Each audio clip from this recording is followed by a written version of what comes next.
the Beatles and incredible Anglophiles. Anyone with an English accent in America today is assumed to be a friend of the Beatles and therefore totally acceptable.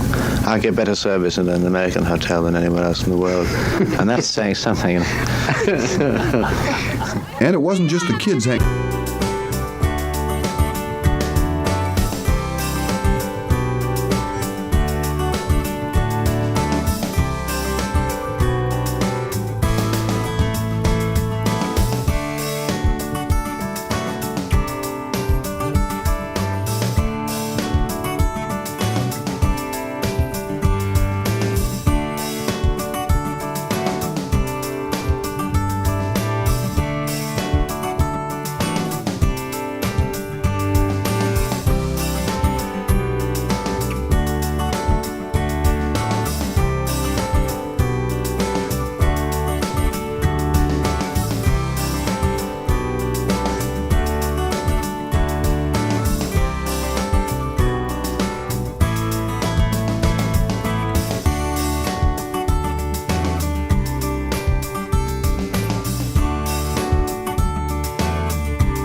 Moyer.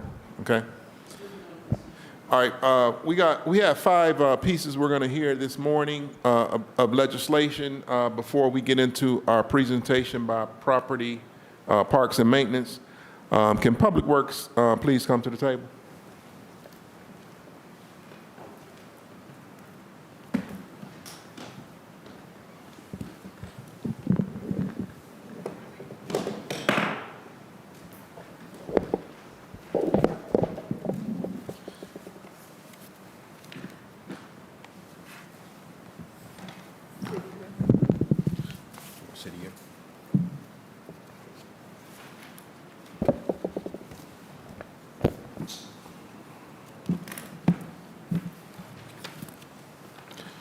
Good morning, Director. Good morning, Commissioner. Ordinance number 308, 2022 by council members Bishop and Griffin by departmental request. This is an emergency ordinance authorizing the Director of Public Works to enter into one or more contracts with City Year, Inc. to perform community service work, sponsor City Year teams, and collaborate with various nonprofit agencies for a period of 1 year. Okay, Director. Good morning, Chairman Bishop and other members of the Municipal Service Committee. The City of Cleveland has been sponsoring City Year teams since 1999. Each member of the team participates in an 11-month program and completes 1,700 hours of community service, which includes volunteer service in several of our Cleveland municipal school districts, where they assist our scholars to gain proficiency in math and literacy. We are seeking authorization from this body to provide financial support to City Year in the amount of $75,000 for the period beginning July 1st, 2022 through June 20th, 2023. I am joined at the table by Sam Gissentanner, who is the Commissioner for the Division of Recreation, and Caitlin Lassinger, who is the Managing Director of Development for City Year. Councilman Bishop, if you don't mind, I'd like to ask Ms. Lassinger just to say a few more words about City Year and the great work that they do in our community. Thank you very much. Thank you for the opportunity to present this morning. Currently, City Year Cleveland is serving in 7 schools, 6 Cleveland Metropolitan School Districts locations, which include East Technical High School, A.B. Hart, Alfred Benish, George Washington Carver, Mound STEM Elementary, and Harvey Rice Wraparound School. We are also serving in 1 Breakthrough charter school, the Breakthrough E-Prep and Village Prep Cliffs campus. At those school locations, teams of 5 to 9 AmeriCorps members provide 11 months of service, working directly with scholars to gain proficiency in math and literacy, as well as focusing on their attendance, which, as we know, following the post-pandemic struggles in schools is a major issue right now for our families. By looking at students' attendance, behavior, and coursework, scholars are placed on a focus list and receive individual interventions from our City Year AmeriCorps members. We hope that by the end of the school year, all students on a focus list demonstrate 50% growth and are continuing to maintain and matriculate through schools. In addition to the scholars that we serve, our City Year AmeriCorps members gain over 300 hours of professional development. And for many of our graduating AmeriCorps members, they go on to become Cleveland teachers. So in addition to serving the youth in Cleveland, we also are a teacher to workforce pipeline. We've been grateful for support from the city and respectfully request your continued support this year. Okay. Okay, Director, can you speak to the effort to incorporate City Year, some of it's, and what do you call them, ambassadors or? The AmeriCorps members? The members, to get them more involved in our recreation centers? So, Council Chair and to the councilman, the team, their hours that they actually work are from 8 a.m. to 5 p.m. So when we first began to support city year, it was determined that because of the actual times that they work, it was a best use of their time if we could work with them inside the schools, because our students, the rec centers, that's an after-school activity, and they're not in until later on in the afternoon. And so it's kind of how we structured the program and our support with them dating back to 1999. So during the summertime, when school is out, where are the AmeriCorps members? What's their focus at that point? Is it's still with the schools? Well, I don't believe I'm going to let Caitlin answer that question because I don't believe Okay. that they're working connected. During that time, the incoming AmeriCorps members are receiving training so that many of them do not have an educational background, and so they are receiving the adequate training they need to begin the school year. Returning AmeriCorps members who provide a second year of service take on a leadership position, and they become the team leader at one of our school sites. Okay. As a follow-up to your previous question, if I may, we do provide whole school supports as well. And so our AmeriCorps members are running some after-school programs at our location. So we do engage with youth in Cleveland out of school hours and to provide some of that positive school culture that's needed. Okay. All right, I'm going to open this up to some questions from my colleagues. Councilman Brian Casey. Thank you, Mr. Chairman. Mr. Chairman, to the director, is this program open to all City of Cleveland residents? Council Chair, to the councilman, I'm not quite certain that I understand your question when you say to all Cleveland school residents. The AmeriCorps teams are working inside the schools, and Ms. Lessinger just named the schools in which they are working yet. So I'm not quite certain I understand your question. Mr. Chairman, to the director, so this is city year, right? This is an AmeriCorps. This is city year. Correct. We are sponsoring city year. Correct. teams. So any youth 18 to 25, is that correct? These are for 18 to 25-year-old? Yes, the AmeriCorps members serving in schools are 18 to 25-year-olds. Okay, all right. I was under the impression that city year was for younger kids.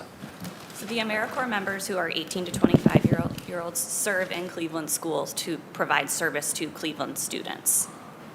Okay, maybe I'm just a little confused then on, can you just explain city year then? Because it sounds to me, excuse me, that you're explaining AmeriCorps, and I was always under the impression that city year was that AmeriCorps would mentor city year, if I'm correct in that. So we partner with AmeriCorps, and AmeriCorps provides part of our revenue.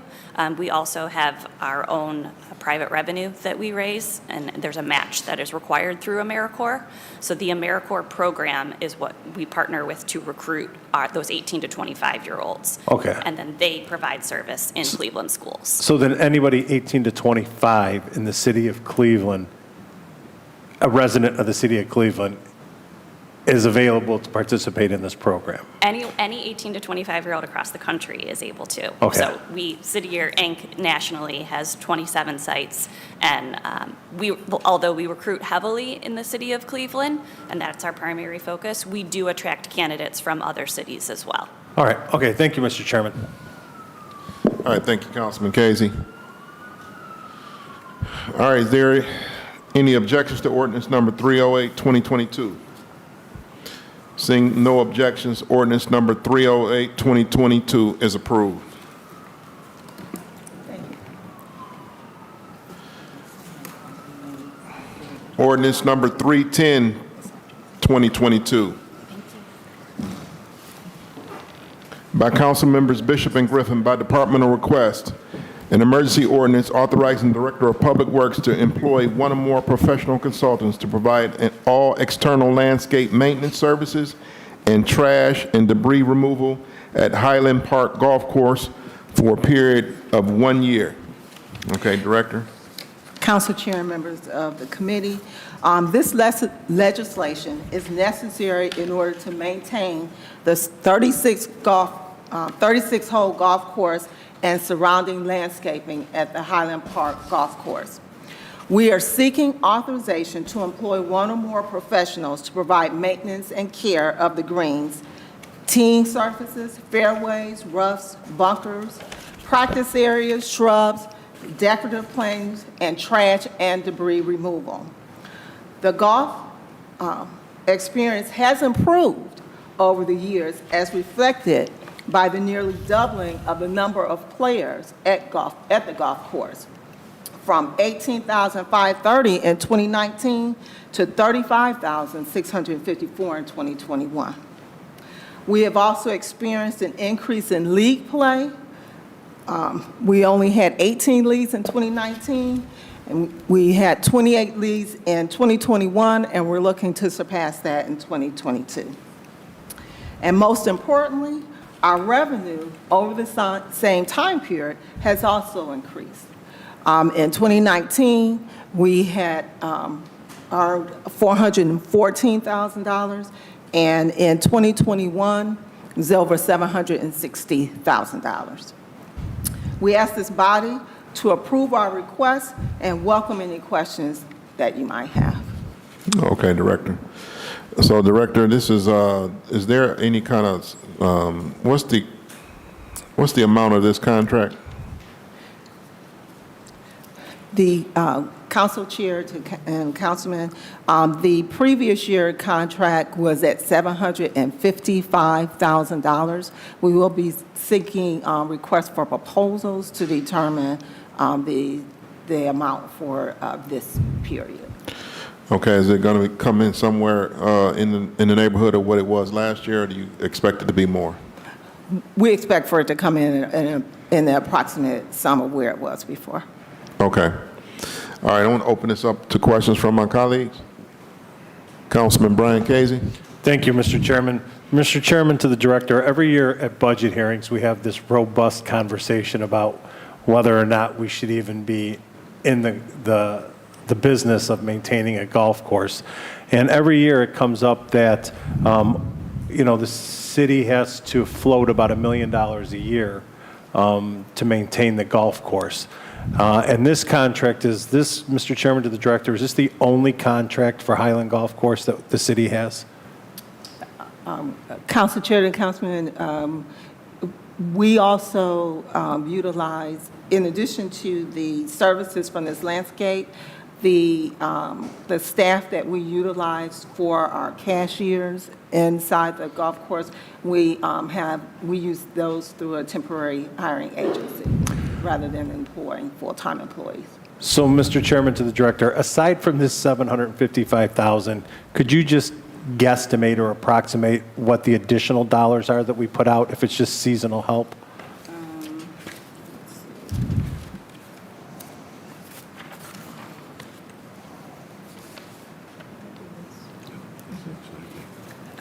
Council Chairman, to the Councilman, about $500,000. $500,000 for seasonal help? Yes. Is that the individual? How much do they get paid, Mr. Chairman, to the Director? And how many are there?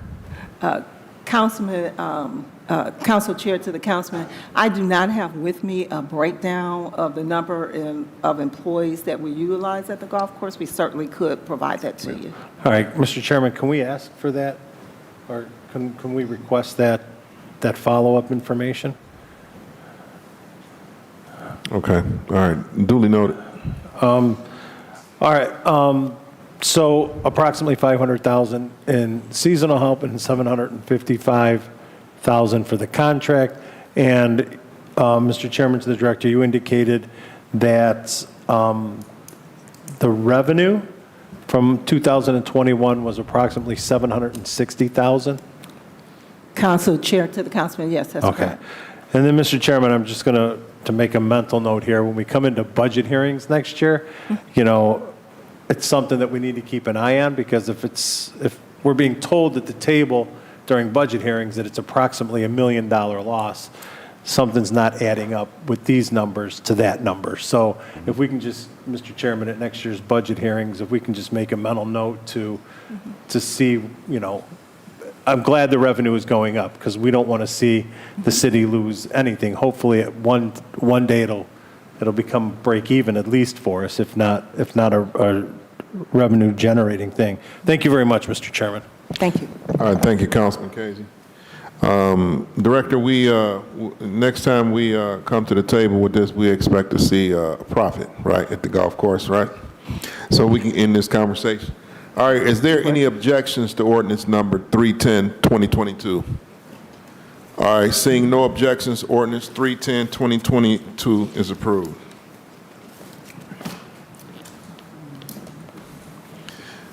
All right, that's all I have for you, right?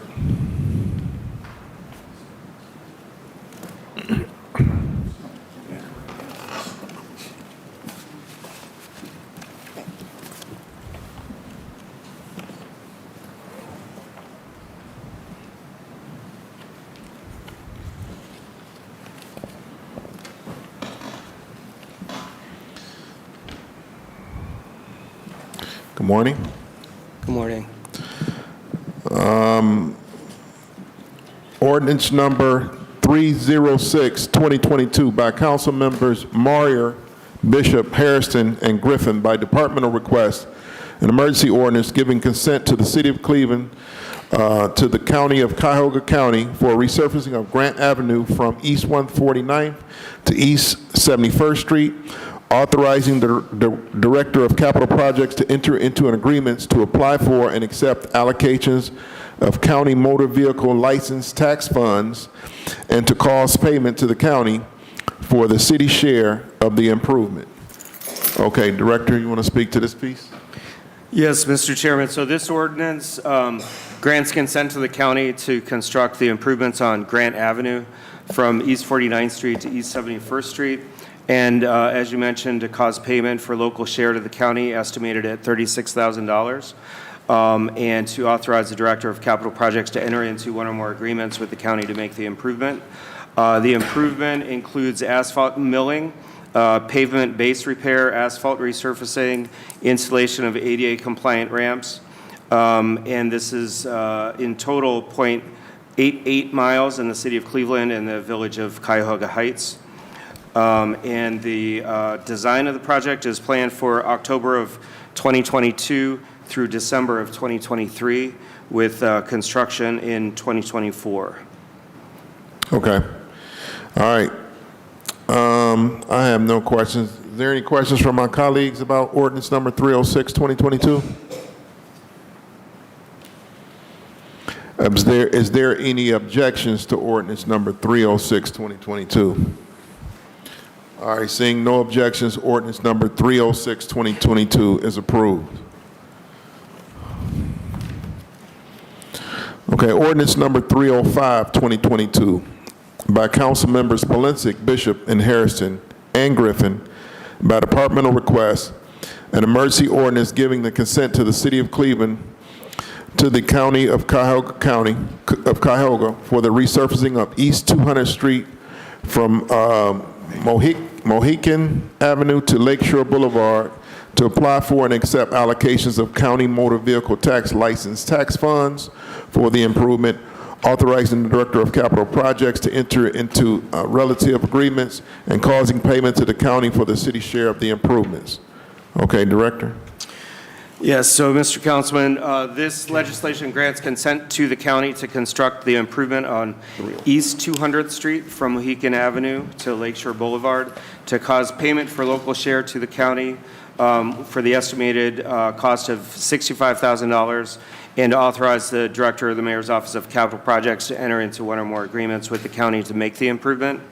The improvement includes asphalt milling, pavement base repair, asphalt resurfacing, and installation of ADA compliant ramps.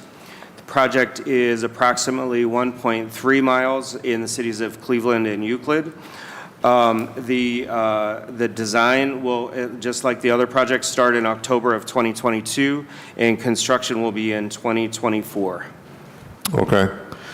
All right. I know they're waiting for this road to be repaved. Is there any questions from my colleagues on ordinance number 305, 2022? All right. Is there any objections to ordinance 305, 2022? Councilman Brian Casey. Mr. Chairman, thank you. Mr. Chairman, to the Director, Under Section 7, under utilities, in Section C, the city shall make arrangements of governmentally owned utilities which do not comply with Section 8204, utility reimbursement eligibility. Would you happen to know what that is?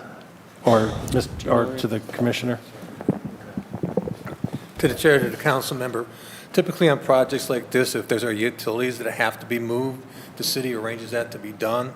Sometimes the county project, because it's in the city, doesn't have that authority, so they look for us for that authority to have those utilities moved. All right, and do you know if either of these projects, has anybody done a study for pole reduction out there? Whereas, I mean, throughout the city now, we're seeing just a whole boatload with 5Gs and everything. People are just tossing poles. Has anybody done an assessment to see if we could do some pole consolidation during the construction project to maybe eliminate some of the possible poles that are out there? To the chair, to the council member, this is a county project. Right. And it's sort of like our resurfacing program. It's basically just to go out there and do the resurfacing. It's not of a capital nature like the larger project that look to do pole consolidation. All right, Mr. Chairman, I think anytime we can get the county and the feds to pay for resurfacing of our roads, minimal cost to us, is a great thing. So thank you very much, Commissioner. Thank you, Director. Okay. Director, briefly, can you explain the split between the city share and the county share, what we pay for within our city limits? Can you go over that?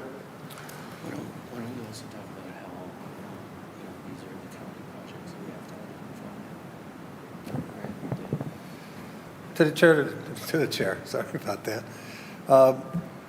The split in the cost of these projects for the city of Cleveland and also for the city of Euclid or the village of Cuyahoga Heights are all the same. We have 50% of the non-federal share toward construction and 60% of the design cost. And these roads are county roads within the city.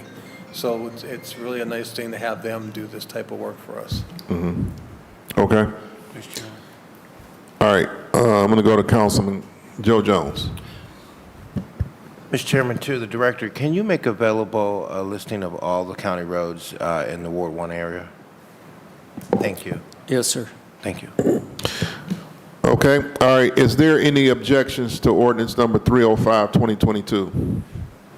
All right. Seeing no objections to ordinance 305, 22, ordinance number 305, 2022 is approved.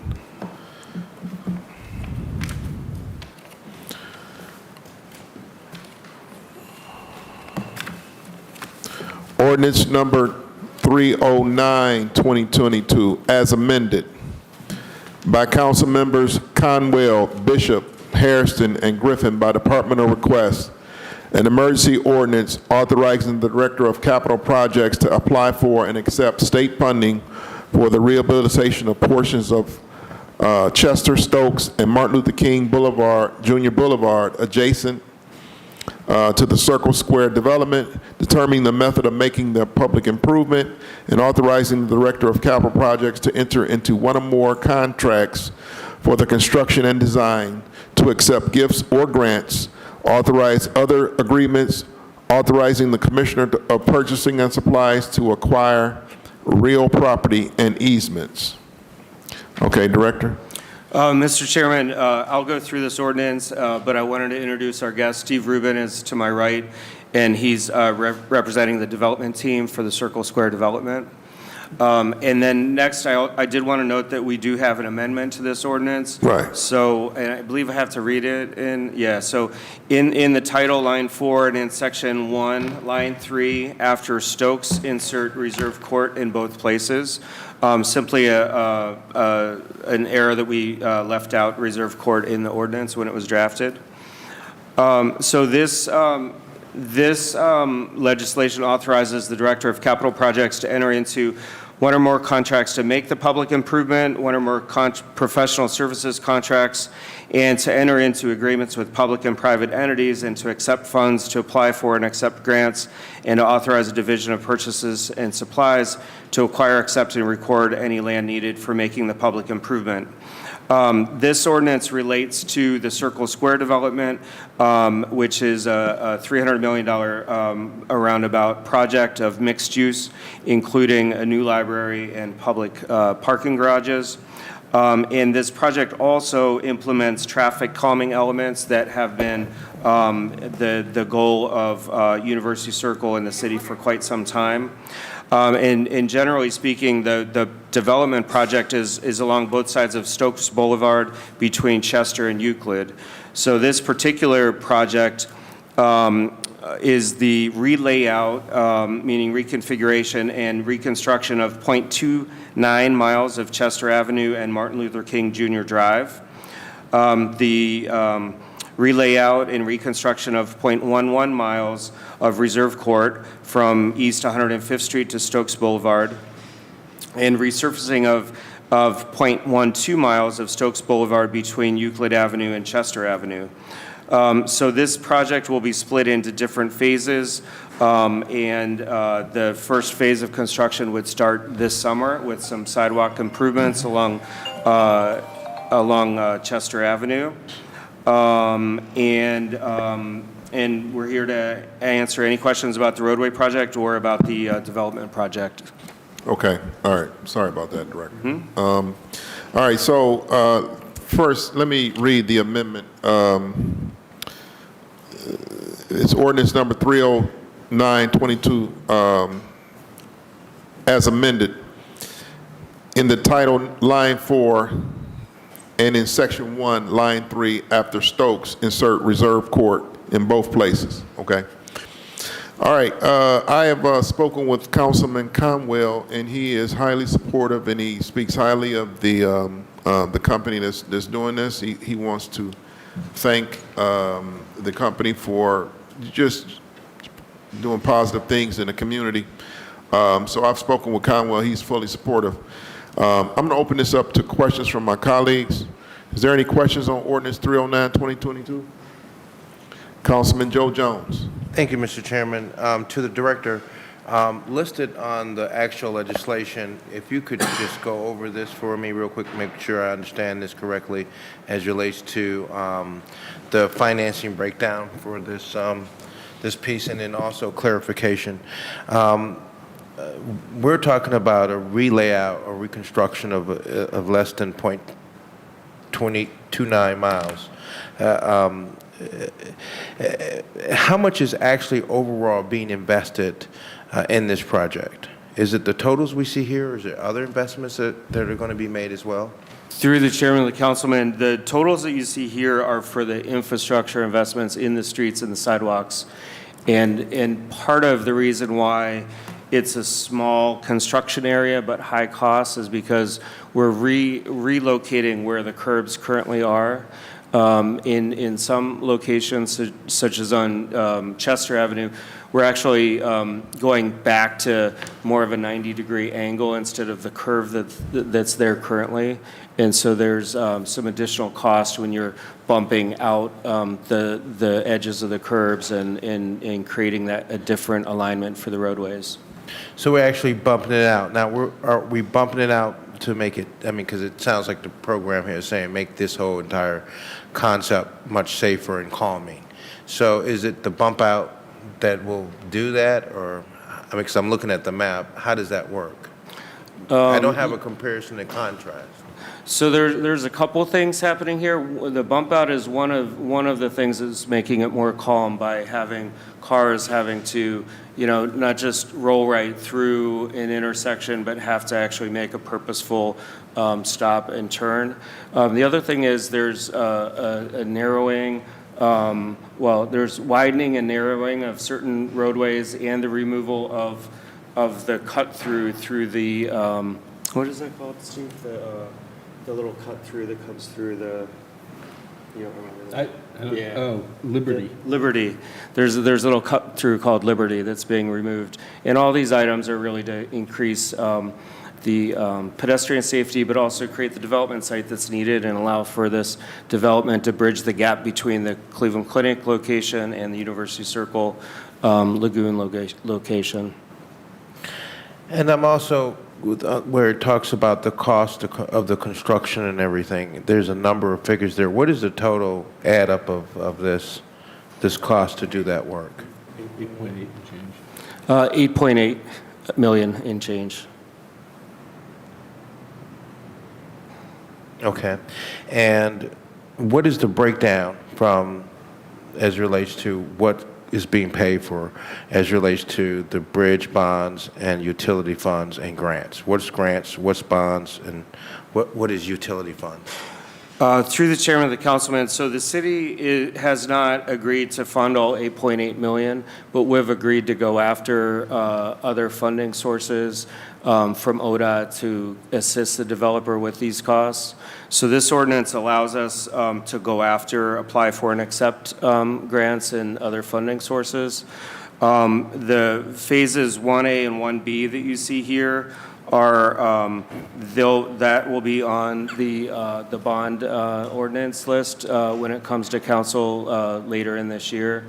But the rest of this is unfunded, if you will, but it allows us to go after other funding sources to fund it.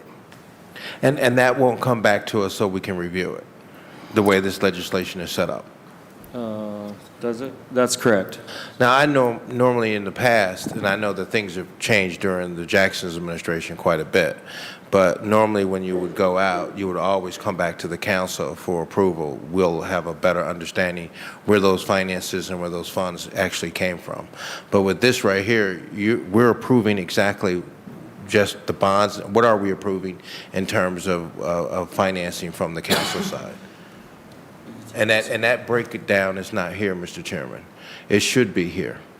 We should know where the bonds, where the financing, how it breaks down, and we should have a better idea and understanding on this side of the council what grants the administration would actually go and seek for this. And then the next question is, this is an estimate of doing the work. Are we looking at maybe doing more work here potentially? Because then this legislation then would you have to come back to us if you had to increase this amount, or if there was an overrun, or if there was conditions when you opened the road up that was really bad, and then what this legislation here, would you come back to us if you needed additional funds, or would you, because the way the legislation is written up, we wouldn't know? You follow what I'm saying? There's no fundamental breakdown here how all this would work. To the chair, to the councilman. You're correct. That's how this legislation is written in order to proceed with the project, which is over to 2025 for the entire project. So it was written in that sense. The amounts of money we'll be looking for, typical of most projects, we'll be looking at either city funds or applying for funds like from the WACA, issue 1 fund, safety funds, other things that we can go after and bring into play. Right now, we haven't identified all of those, but we're working at doing that. Mr. Chairman, I would ask that if they go back to do any amendments or if there's changes on the project, that they come back to us so we can at least have a good idea of where those funding sources are coming from. Okay, all right. Yeah. So, Director, in this first phase, we are authorizing $350,000, Director? Is that correct? Mr. Chairman, that is correct, but we're also going to have a bond ordinance that comes before you. And so we would have some of these funds identified. If they're city bond funds, they would be identified through that ordinance. If it's a District 1 DOPWIC allocation, we would have an ordinance related to accepting those funds. So this ordinance really gives us the ability to go after anything that might be helpful, because $8.8 million is a lot to come up with. But we understand the councilman's concern, and the 350 is what we intend to go out to bid and put under contract this year. The rest of it would be future years. Okay. All right. Okay, so I want you to provide what Councilman Jones is asking for. Could you do that for us? And repeat again, I'm sorry, Councilman. Well, we would actually have to kind of like change the legislation where they would come back to us when they get additional funding, so we know where those funding sources are. So it would actually have to amend the legislation, you know, when there's additional funding sources, because right now, seems like to me, you're going to go in a number of directions that we may not be aware of that's not listed here, nor do we have a breakdown of the possibility of where this $8.8 million would come from. Mr. Chairman, we're happy to make that amendment. I think our goal is to have flexibility to go after as many different sources as we can, because we can't afford to do all this on our own. And I think Councilman Jones. that does that too, because you can still go after it. It's just coming back to the council to let us know where you got that funding from. Okay, Councilman Jones, you want to make a motion to amend? Yes, Mr. Chairman. I make a motion to amend the legislation to come back to the council for, once you receive other fundings, for us to see where those funding sources are, and to also do what we're doing right now, grant that, as it has been in the past. Okay, is there a second? Seconded. All right. Madam Secretary, can you call the roll on the amendment? Yes. Yes. Yes. Yes.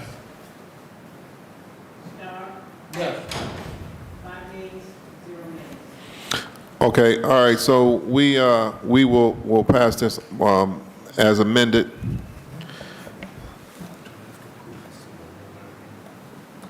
That's already, yeah, that's already on there. So, how do I call this?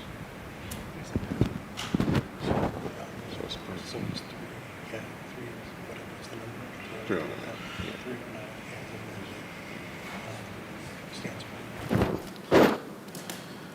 Okay, ordinance number 30922 is approved as amended. Okay, so we have two amendments on 309-2022. Okay? All right, thank you, Director. Thank you.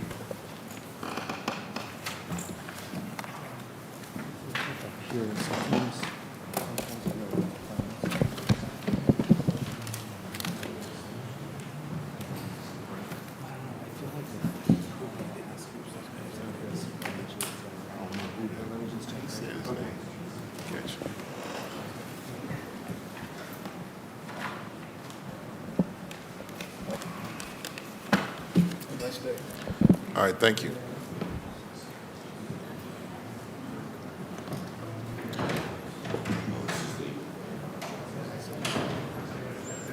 Oh, they got a whole crew.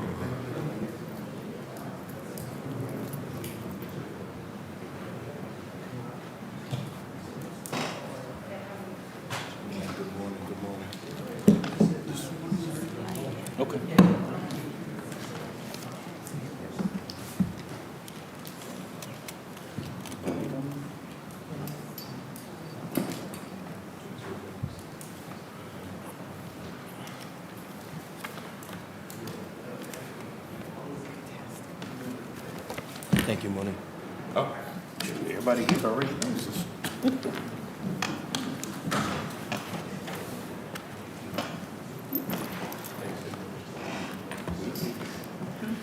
I was gonna say, Councilman Stowe was the only one this was primarily for them, so it's unfortunate.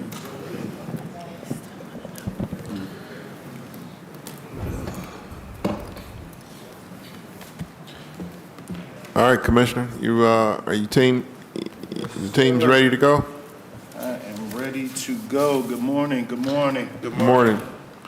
We appreciate you you putting this together, Commissioner. I thought we would have some more of our newer members here, but you know, it is what it is. So I said more. That's right. I said more, We got but yeah. Primarily looking at you the whole time. That's right. That's all we need, though, right? Yeah, that's all we need.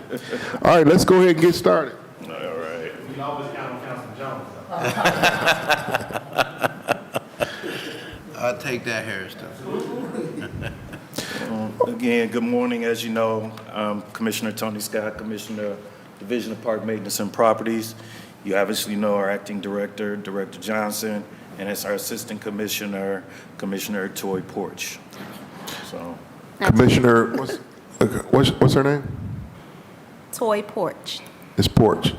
Okay, also, can you introduce the folks we have in the I city? certainly am. I was going to take advantage of getting the slide to that point, but it's, do I need to point it at a particular direction?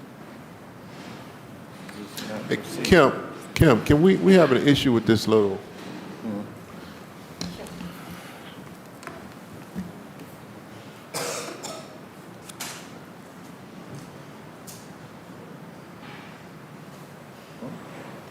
While we're navigating that, then I will introduce my team.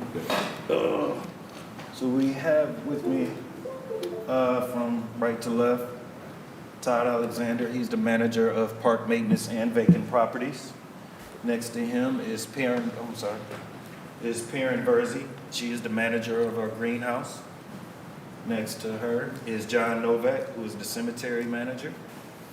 Down in front to the left is Jennifer Kipp, the manager of urban forestry. And we brought with us Tamisha Chrismon, who is the administrative manager under Todd, since he has two operations. But because she is so integral to the vacant lots, wanted to make sure that she was here as well. So that's my outstanding team. Okay.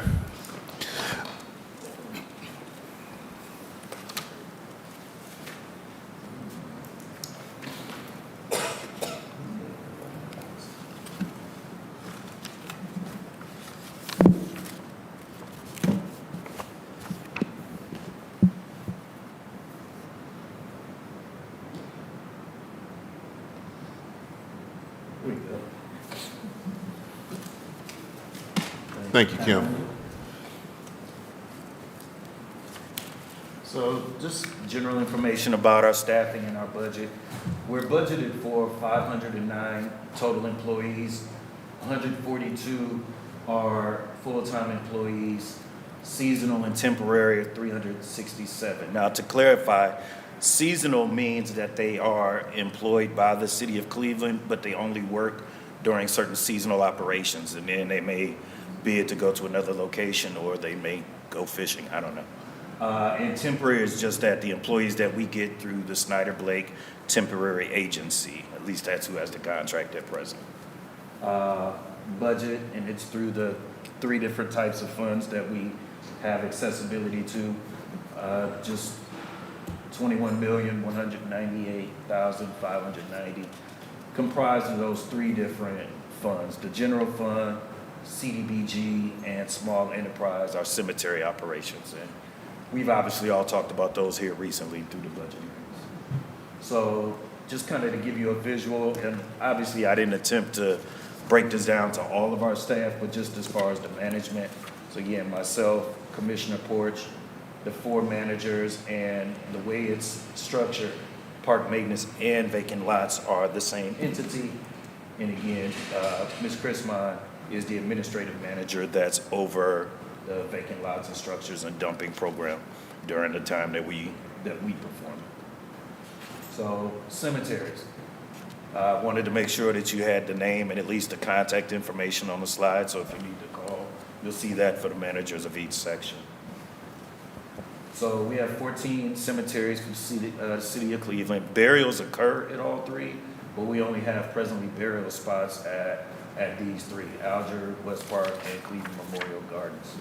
The cemetery team does interments, headstone, vase setting, ground maintenance, grave restoration, headstone approvals, deed issuance, citizen service requests. So if they are in there and they see a concern about a family member's plot, or they see just a concern in general, service request, they may put it in, and other burial-related services.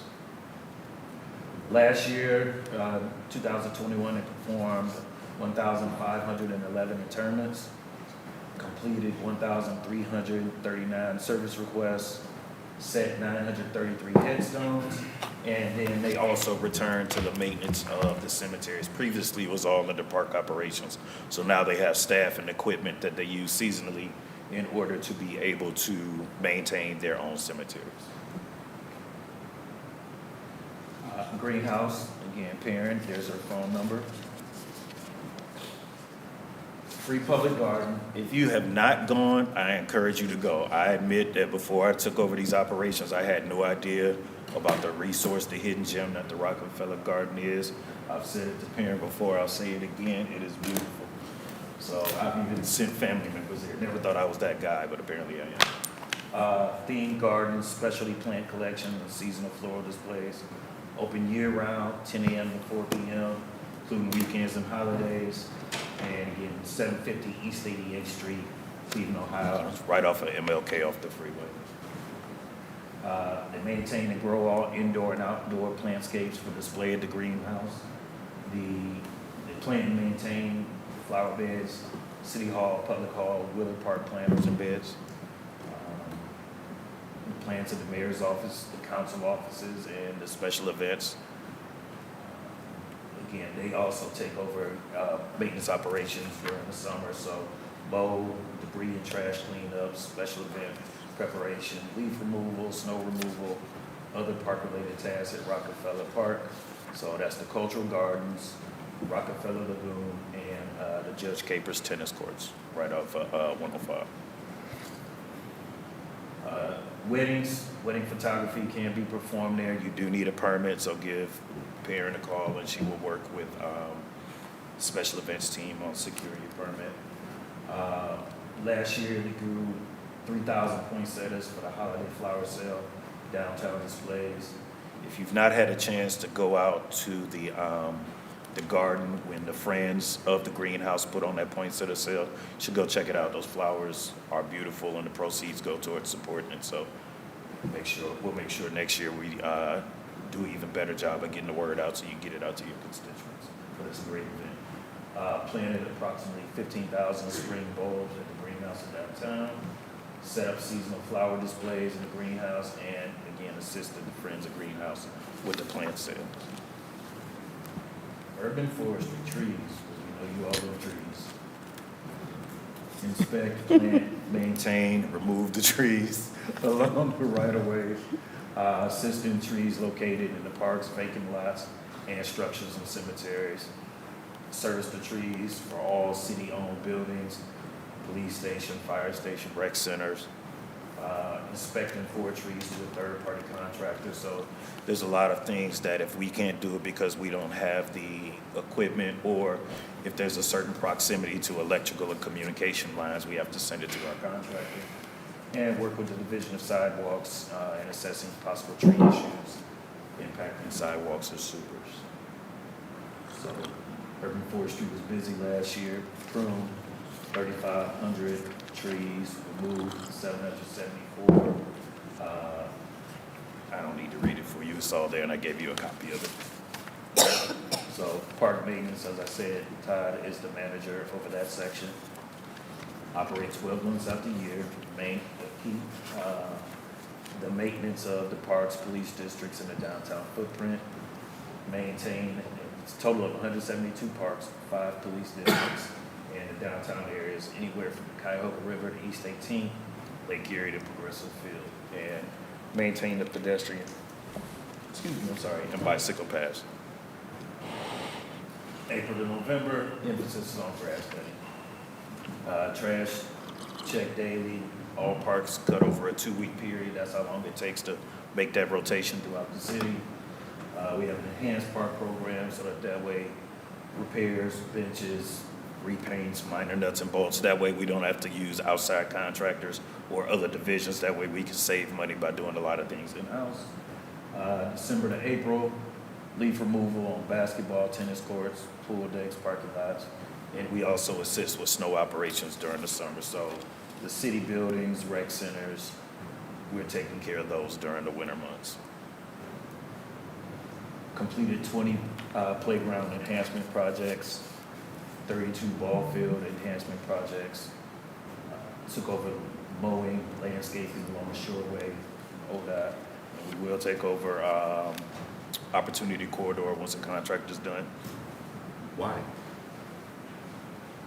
It was passed to us. It wasn't a choice. It was passed to us, and this preceded my coming on board anyway. So it's one of the many outliers that we've inherited. So. When you say pass, can you elaborate, Mr. Chairman, to the director? To the chair, to the councilman, it became a role that was assigned to park maintenance and properties. It was previously, sorry, who was it previously? The shoreway, who had it? Just ODOT? Well, it was, ODOT while they were constructing the road, and then it was basically, there was an agreement that we started doing it. When Metro Parks mows north, we do the median and the south.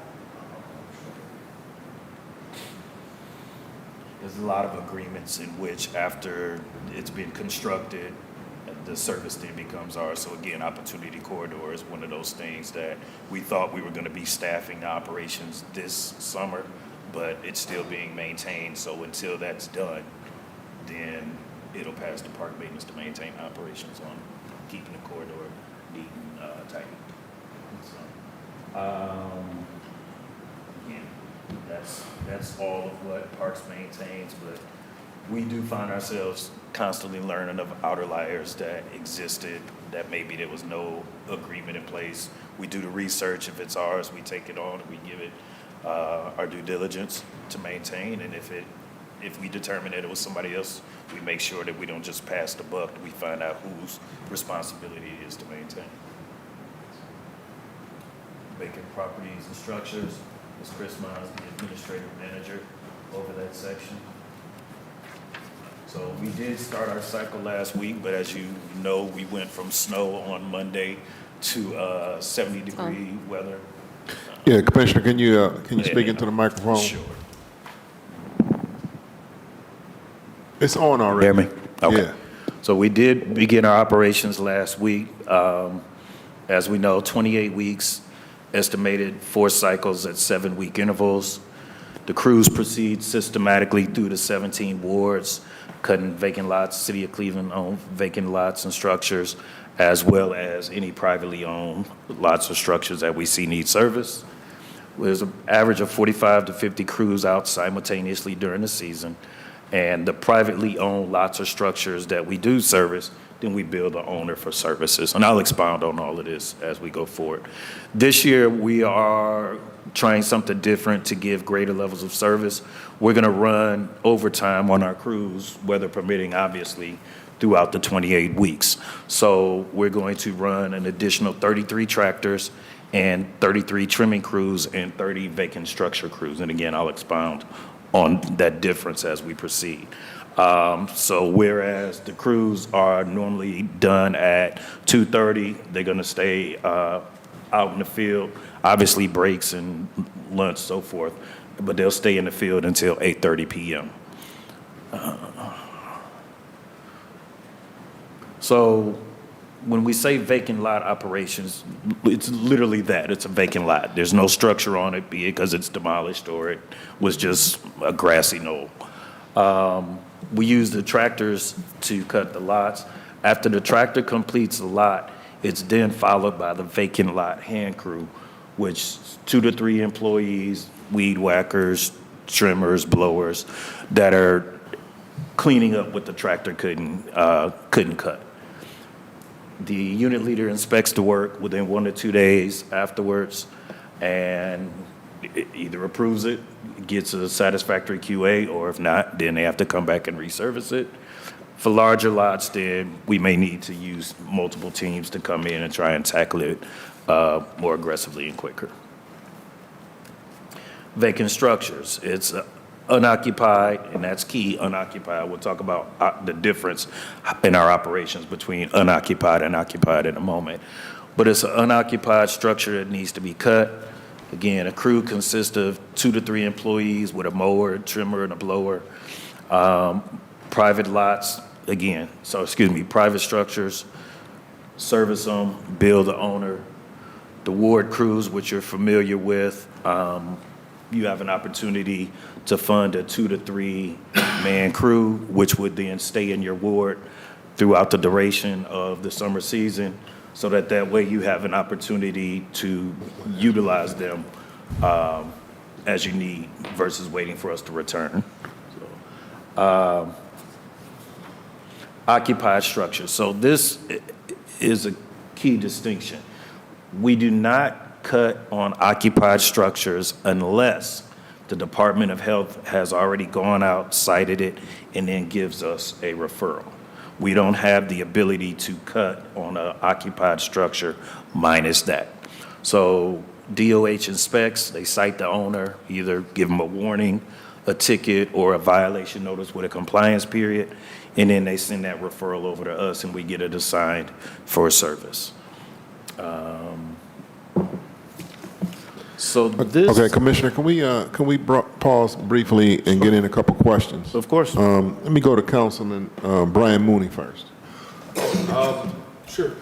When does the Project Clean Crew start? They, to the chair, to the councilman, they started this week. Well, excuse me, the 18th. They've already started? The 18th. Let me find. I just wanted to ask that question. I'll reserve the rest to the end. Okay, all right, Councilman Brian Casey. Okay, go ahead. Go Okay. ahead. I'll come back to you, Councilman. Okay, so we're not going to pause the question here, we're going to wait till the end and then come back? Yeah, he only has one more section. Okay, great. Okay. Okay.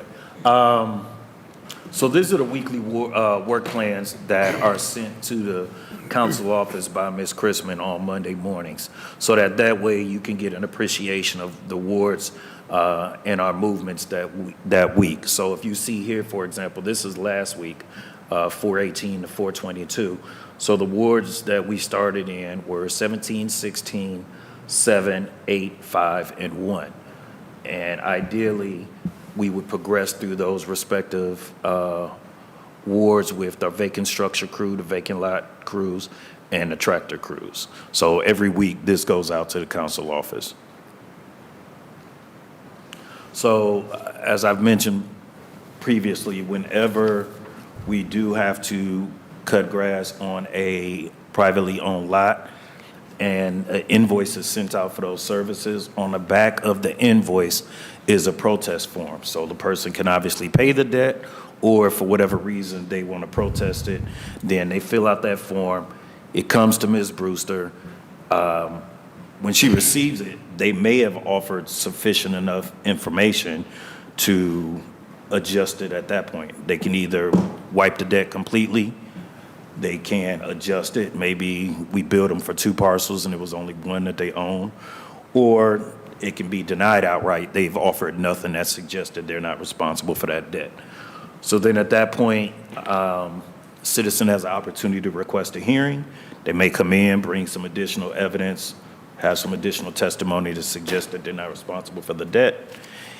If that does not result in the debt being removed, or they didn't show up for whatever reason, then at that point in time, they owe the debt.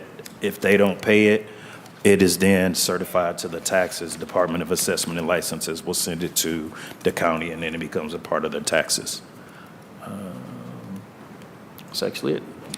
You All right. for any questions. All right, thank you, Commissioner. First, I want to start off by thanking you and your team for all the service that you do. Also, I want to call out the Tamisha. Thank you for being so responsive to my office, an assistant commissioner. I also want to thank you. You've helped me with a couple issues. And also Jennifer Kipp and Parent. Todd. Yeah, me and Todd, we've been on a couple projects in the ward several times, so I really appreciate your responsiveness. So I would just want to say thank you to your team, and thank you for coming. And also, Commissioner, I do want to go out to the greenhouse. I want to make a visit out there also. I've never been there, so I do want to make that visit. I want to go to Councilman Brian Casey. Thank you, Mr. Chairman. Mr. Chairman, I want to echo, first of all, echo your comments as well. This, I believe, is probably one of the most important departments that the city has, because you do the work that people actually see, right? I mean, if the snow's not removed or if the grass isn't cut, you know, it's something that every Cleveland resident can actually see. So I want to say kudos to you and your whole staff, because I know that they work tremendously to try to keep the city in pristine shape. A couple of questions, Director or Commissioner, through the chair. On page 14, If you look at some of your numbers, with the tree removals and then the stumps removed, one of the challenges that the department has is tree removal in general. Yeah. But then once the tree comes down, actually going back and removing the stumps. And we know, at least in my ward, I know that I have a number of trees that have been removed where the stumps still haven't. So can you touch on the process of bringing a tree down and then removing the stump, and then why, Mr. Chairman, to the Director of the Commissioner, can't that just be done all in one swoop? To the chair, to the councilman. Thank you for the kind words about the team. Regarding stumps, yes, we definitely know that stumps is a hot ticket item. Trees are removed one of two ways. Either it's assigned to the contractor who removes them in entirety and they remove the stumps and they put the grass back in place, if you would. If we do the removal, we don't really have the capacity to address the stumps. It's something that we traditionally will send out via a contract, which we are working on identifying funds for that contract now to catch up on any outstanding stumps. We're also looking at the possibility of being able to increase our skill set or our capacity internally to do it. That is something that we've started having conversations about. But right now, it's really a matter of identifying funds for the contract to be able to address the outstanding stumps that are in the city.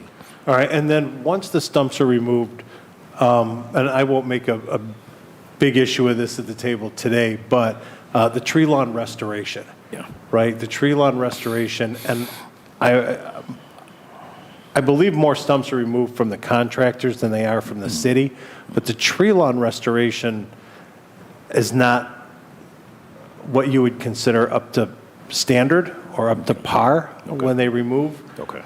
To me, and this is just me, I would want my tree lawn put back the way a regular, normal tree lawn should be restored, right? Not just leaving half the chips, throwing some grass seed, and leaving, the rock dirt there, because it's not going to happen. And I can tell you, just through personal, that's what I spent my yesterday doing, right, was restoring my own tree lawn where a tree was removed. Okay. And there was no way that tree lawn would have grown at all, right? It just would have stayed a dirt mess. Okay. So I believe that when you go to renegotiate the contract, or even looking at the current contract, that we really do need to make sure that they're doing the proper job in tree lawn restoration. And just something that of an eyesore that could possibly, be rectified with just a little bit of attention to the matter. And on page 18, when we go over the number of locations and courts and playgrounds the city has, Mr. Chairman, to the Director or Commissioner, with today's changing society, right, and, the parks aren't used as much or as often by residents, where certain parks just aren't used at all. Have we done an assessment anytime soon to see if we actually need 129 ball fields? Do we need more? Do we need less? We know that baseball is, not as well played as it used to be in our youth, probably. And, basketball courts. Do we have the right number of basketball courts? Do we need more? Do we need less? Same with the tennis courts and, spray basins. Do we have enough spray basins? I know on the west side of Cleveland, we basically really only have, I think, one outdoor pool, two outdoor pools to service the west side. We have Halloran and Impet, right? Is there a need? We know you cannot get into Halloran on a warm day at all, right? Because it's so well used, right? Have we taken a look at what we have in our parks just to see if we have the right number of facilities for our residents? To the chair, to the councilman. So that actually wouldn't be our section. What we do is maintain it, but we work with MOCAP the Mayor's Office of Capital Improvement. So they do an assessment every 3 years. There, his name escapes me right now, but Jay, the one that we were just talking to. No, either way, it's MoCap. There's an individual within MoCap right now who's working on the very thing that you've asked, an assessment of all the parks, facilities, the amenities within them. So they are looking at that, and they do continue every 3 years to do that assessment and see what do we need to work on. All right. And then let me just correct something that I said before I get beat up. The two pools are the far west side of Cleveland. It's not just the west side, but the far west side of Cleveland. And then on page 21, real quick, why do we have a tractor go in first before the lot is cleaned or edged or trimmed? I mean, don't you think that would almost want to be done in reverse order? To the Chair, to the Councilman. Respectfully, I would disagree. The lot is cleaned, to be clear. We've started soft start weeks ago, going out to the lots that had issues in them and cleaning them first. What we're doing is any debris that may remain, if the tractor cut up some paper as it went through and it's still there, or something blew into it the 2-3 days between, they make sure that if there's any debris on the lot that they do remove it. So it is cleaned before it's cut. But the tractors move at an exponentially greater pace than what the hand crews do. So the tractors can accomplish so much more. Okay. And then the crews come behind them and clean up on the edging and spots that have been missed. All right, and then one last question, Mr. Chairman, to the Commissioner Director. On page 24, can the council get a map of their wards that outline the subsections so that if you say you're going through subsection 1 through 6 in Ward 16, that we know exactly what areas of the ward you're working on that? And if we could get that, if each council member could get that so that when that weekly plan comes out, we know exactly where the crews are. I'd appreciate it. Thank you very much, Mr. Chairman. All right, thank you, Councilman Casey. I'm going to go to Councilman Anthony Harris. Thank you, Mr. Chairman.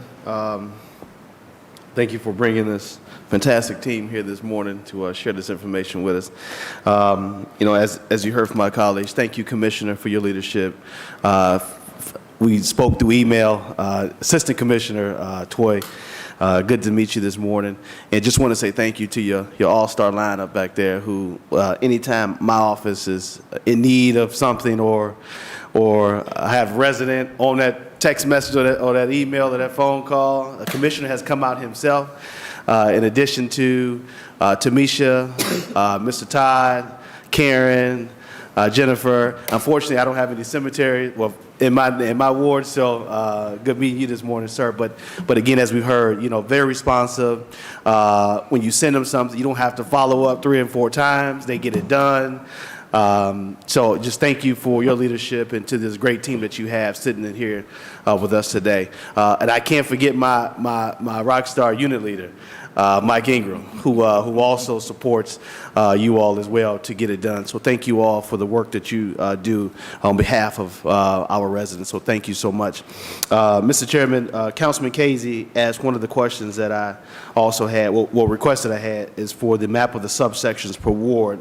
But just a few more requests, if we can, Mr. Chair and Ms. Brooke.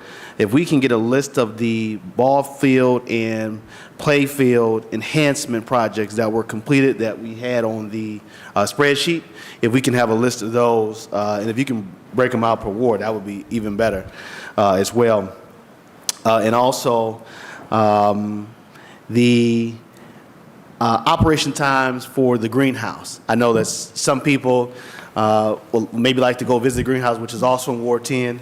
If we can get just kind of I don't know if they get a pamphlet for the greenhouse or just kind of show kind of if there's a program at the greenhouse or what happens there, and also the operation, the times of operation for the greenhouse as well, if you could. All right. Thank you, Mr. Chair. Thank you, Ms. Brooke. If we got those. Any questions, just let me know.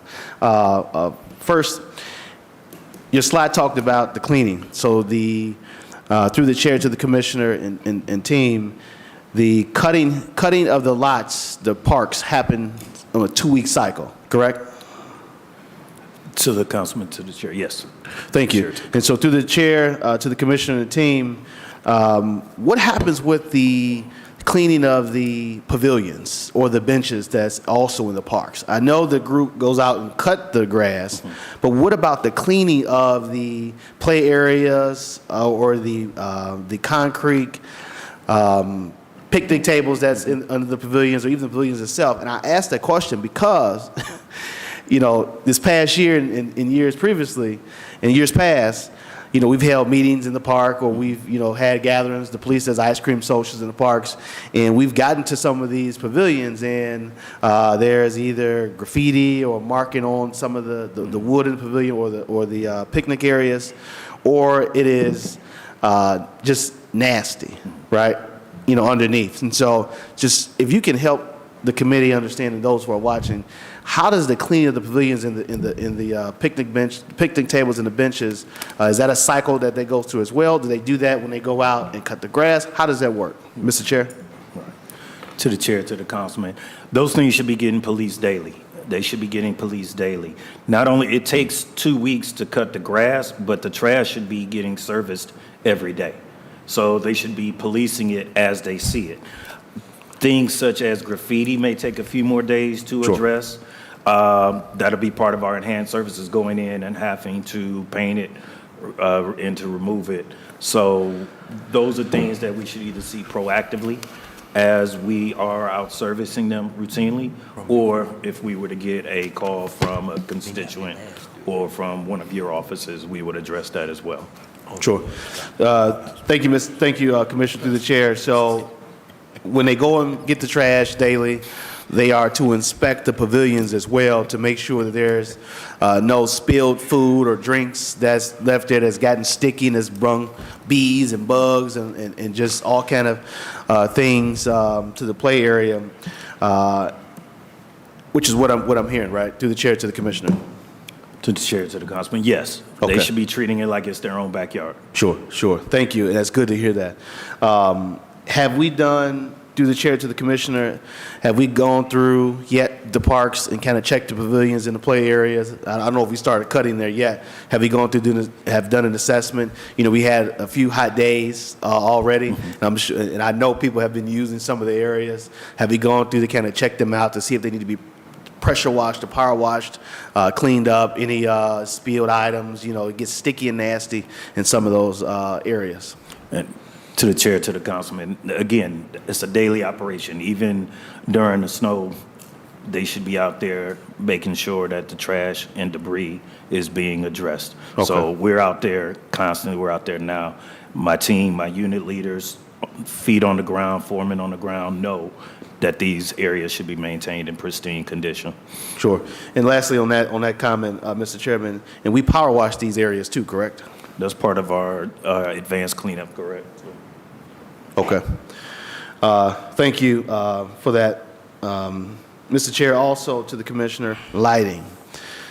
I know that CPP have been working to enhance or update rather all of the city street lights to LEDs. Many of the parks has street lights, the street poles and the old orange tinted lights.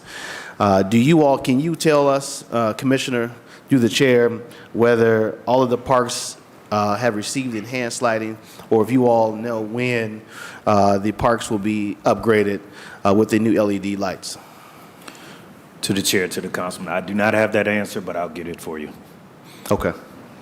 Thank you for that, because Mr. Chair and the committee, as you know, lighting is very, very, very important in some of these areas, right? For example, R.J. Taylor Park, we talk about this all the time, and your team here now, they're familiar with R.J. Taylor and how long and how wide it is. And, I mean, if you venture off over one of those hills behind that play area, it can get dark back up in there, right? And you only have one light that's at the exit of that park as you go out to Cochran.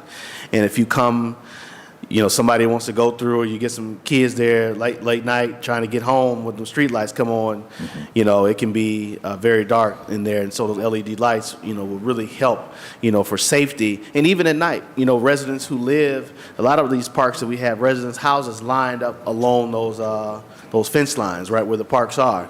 And so even for their safety, just having enhanced lighting there, really will help them out. So we'll wait for that information. Yes, sir. And lastly, the war crews. You mentioned on the slide that the war crews stay in the ward once the other crews have cycled out during that cut process, correct? Just the chair to the councilman, correct. Okay. That's correct.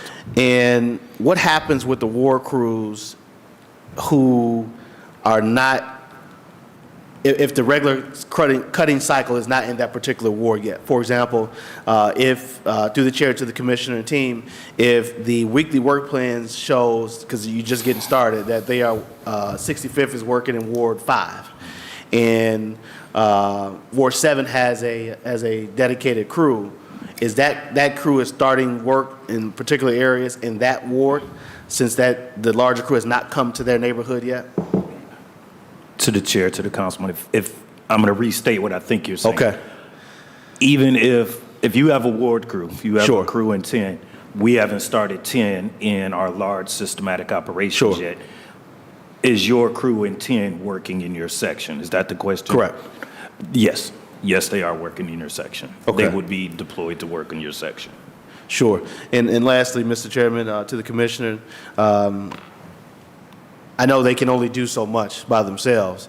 They can't really handle large lots, or large projects. So just if you can briefly, what types of things? Do you have them kind of hitting some of the commercial corridors, the main areas, secondary streets, just kind of tighten them up and clean them up, for right-of-way purposes? Or what are the functions that they're doing? To the chair, to the councilman, you actually kind of explained it. They'd work Okay. on your main thoroughfares, as you said, your rights of way. Primarily, they're working on structures, though. Primarily, they're working on structures, larger areas to smaller areas, because, as you said, they can only address so much all at once. But the unit leaders are also able to deploy them based off of where they receive specific requests. Sure. Okay, great. Thank you, Mr. Chairman. Thank you, Commissioner. I know if I have any other questions, you and Tamisha, who handles that piece, will be on top of it. Thank you. All right, thank you, Councilman Harrison. Commissioner, I got a couple questions. I am being bombarded with calls for trees on vacant lots. Say some of my residents live next door to a vacant lot, and the tree is growing over into their space, so to speak. How do you handle that, and what kind of service do you provide for that? Okay. To the chair, if we get a service request on a vacant lot, we first identify whether it's City of Cleveland owned or if it's someone else's. Presuming it's City of Cleveland owned, then Tamisha's team will take a look at it and see if something that they can provide service on. If it's not, then we elevate it to Jennifer's team, the actual urban forestry, who has a greater skill set. If, unfortunately, between those two efforts it still can't be addressed, then we would submit that to community development for approval to be removed or pruned, whatever the specific issue is. Once we get that approval, then we have to assign it to the contractor to be able to service that request.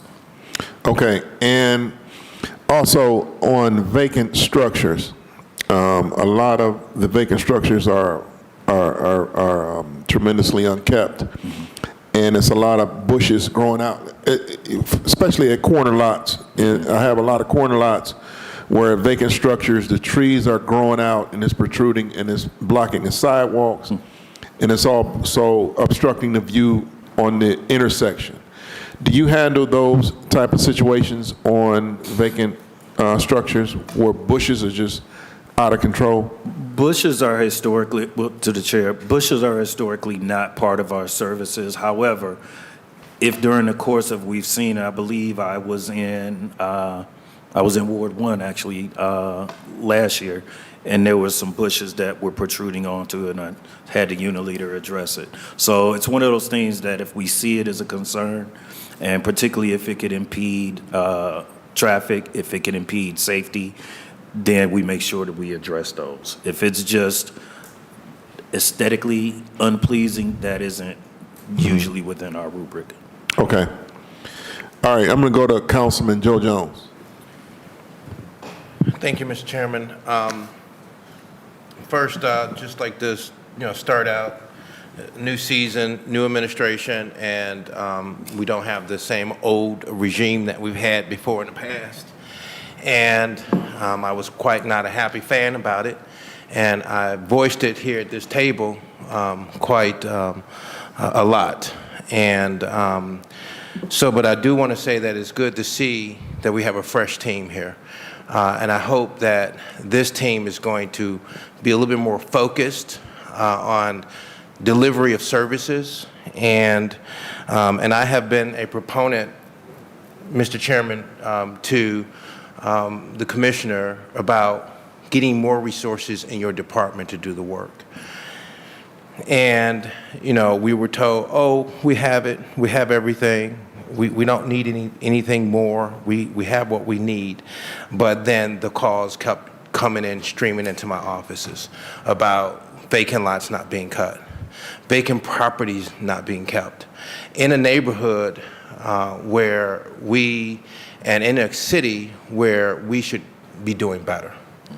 One of the things that I certainly want to start out with saying, Mr. Chairman, is that I hope that this team that we have before us has a little bit more flexibility and has a little bit more creativity than the dead team before it.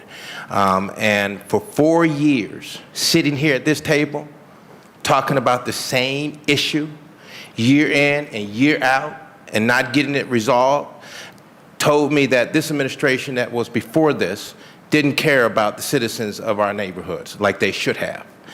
When I make a request, Mr. Chairman, about cutting those vacant lots and getting those lots cut and having them cleaned and taken care of, and then going above and beyond to sit here at this table and champion that old administration about giving them the resources that they needed to have, and then, which is unfortunate that the council has to even consider the thought. We never even had this on our minds 20-some years ago, that we would have to pay money out of our limited small amount budgets to have extra crews cutting in our respective territories because this side of the hall just couldn't get it done. That had never happened before. So when I came here to this table and saw that we were spending money just to clean up our vacant lots and properties, I thought that was an insult to us on this side of the table. Given the fact that we sit here at this table as council members and we allocate resources to the administration to get the work done. So I started getting busy. I wanted to find out what was happening in my neighborhood because this was one of the major issues, and I had talked to Cox about this issue, about this being a major issue in our neighborhood. It's like one of the #1 issues in our community is these vacant lots and vacant properties being properly cut. And then the commissioner then told me that he'll do his best, and then that year passed on. It was the worst season ever. I'm thinking maybe the second year would be a little bit better. And then that year was far worse than the first one. And so I decided to get a crew into place and started getting them out there to try to help me. And at the end of the day, that didn't work neither. And then we went to year 3, and that was far worse than year 1 and 2 combined. And so then I got down and started going into the young lady's shop here, going down there, and frequently the Dobbins shop to find out what was happening, why we're not getting our lots cut, why are these issues this way. And then one of the things that was really powerful, he didn't have the equipment, Mr. Chairman. So for 3 years sitting here at the table, we didn't have the tractors that we needed to have to cut the grass. We didn't have enough trailers. We didn't have enough fundamental equipment in place. It was so bad that we didn't even have the plastic parts that you put on the weed whacker, enough of them in supply if they wore out.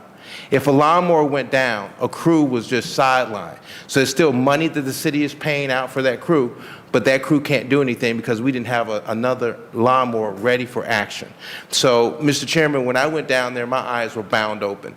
I then talked to the former person who was there who was handling everything on our council side, Mr. Anthony Braccatelli. I talked to him quite a bit about what could be some of the possible solutions.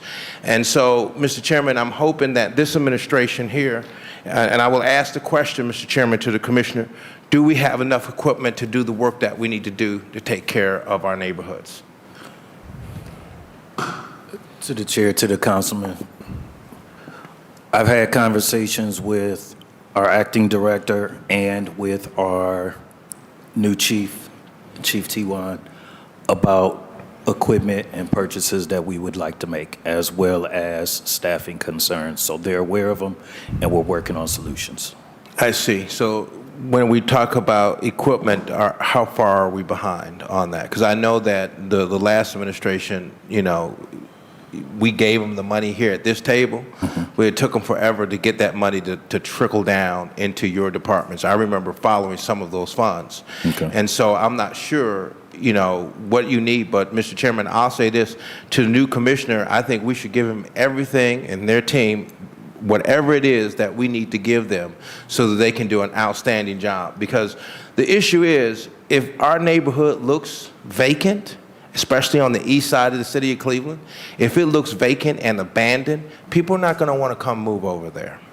People are not going to want to come and move into communities where you have an entire sections that just look like it's a ghost town, just because we didn't get those lots cut, or it took us 8 weeks to come back to cut those lots.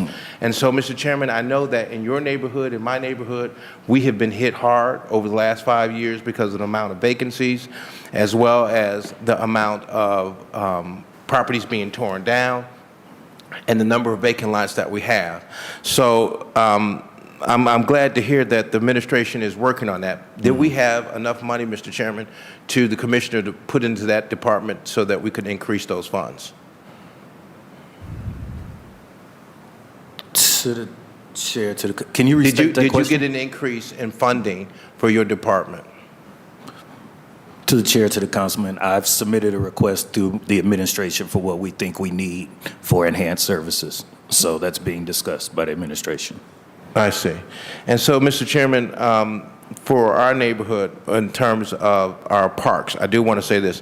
The park maintenance has been great. For your department, park maintenance has been hitting it, you know, like they should. They're rock stars in my eyes. I haven't had any issues with park maintenance. I would like, Mr. Chairman, to the commissioner to sit down with you, maybe have one of your, maybe me and you can go out and take a look at some of the areas as relates to what Councilperson Anthony Harrison talked about in terms of improving some of our shelters. What would that take in terms of funding to improve that? In addition to some of our parks that we have Adelia Park. We would like to upgrade that. The citizens are concerned about how we upgrade that, as well as get new fencing in, because at nighttime we have a lot of cars and vehicles and drug activities and stuff like that. So we want to have a consistency on making sure that Adelia Park is we're prepping to put an upgrade there, in addition to fixing those fences. In terms of cemeteries, I think you do a great job in the cemeteries department. I go out constantly to the cemetery to visit my parents who are there, and family and relatives and friends. And I think that for the most part, we do a great job maintaining and keeping our facilities there taken care of. The only issue I have in your area is just maybe two concerns. The major one we just talked about, which is vacant properties as well as vacant lots. And the second one is, I think was also touched on in the presentation here by my colleague, is these trees in these vacant lots and having the ability and capacity to deal with them. In addition to, Mr. Chairman, to the Commissioner, looking at how fast we, and this is an ideal too, if we have the 7-week or 8-week, I like the ideal that you have put before the council that you're going to do overtime, and that would probably help you get that taken care of. The next question would be our resources, and I brought this at the table during the budget hearings, is I know that we have a labor force that we have come in, and I know we've been using a certain vendor for that. Have we thought about looking at different vendors that could give give us a better clientele for seasonal workers. Because at the end of the day, one of the things that when I went down there personally and saw the different people and had to deal with the different people and trying to get the vacant lots cut, and just didn't see any consistency there. And there was a number of factors that had also brought out about that in terms of that might help us. If we had a number of venues where we were reaching out to try to get some people that we can keep and that would come in, year out, and actually do the work. Because I know that some of you, and if you could speak on that, has that been a challenge for you thus far, Mr. Chairman, to the Commissioner? To the Chair, to the Councilman. Staffing is a challenge. We continue to work with the temporary agency to identify employees and try to minimize turnover. It is a challenge, but to the Chair, to the Councilman, as you're aware, staffing is a challenge universally at this point. So we're not immune to it. We deal with the same issues that fast food restaurants, local retailers are dealing with as far as finding and keeping talent in place. To your earlier question, every year the contract for the employees goes out to bid. This year there was a pre-bid meeting in January. There were, to my recollection, 4 different vendors on the call, which we presented what our needs were, dealt with any questions and answers. When it was all said and done, it wasn't even about the current vendor had the best offer. It was the only one that actually applied. The other 3, for whatever reason, didn't step in. So, and that's above my pay grade, whatever those conversations were. So it's not that this particular agency is the only one. It's they're the only one that's applying for the job. I see. And Mr. Chairman, to the Director, flexibility, if I would go back to having my own personal crew, is there, or for the ward crew, is there any flexibility in terms of pay? One of the things that the council talked about here, I would have hoped that we would have gotten a little bit more for our assistants, but we got what we got. Making sure that you have quality people are very significant and important. And making sure that I have people that are working for me, you know, $12, I think is it the going rate now, $12 to $11? Have you gotten to the 15 mark per person yet? To the Chair, to the Councilman, not to the 15, but there has been an increase. It's 13 and 14 respectively. 13 for the PCs or the laborers and 14 for the supervisors. So they're laboring as well, but they're supervisor of that 2 to 3 man crew. So there was an increase this year, but no, there wouldn't be additional flexibility in their pay. It's set within their respective contracts. I see. So if we wanted to get our own crew and wanted to make sure we had people that were going to be consistent, we would have to follow by those rules. We wouldn't have. Is there any level of flexibility where the council, because we're paying for our side of it, and we want to pay our people more so we can have quality people in place?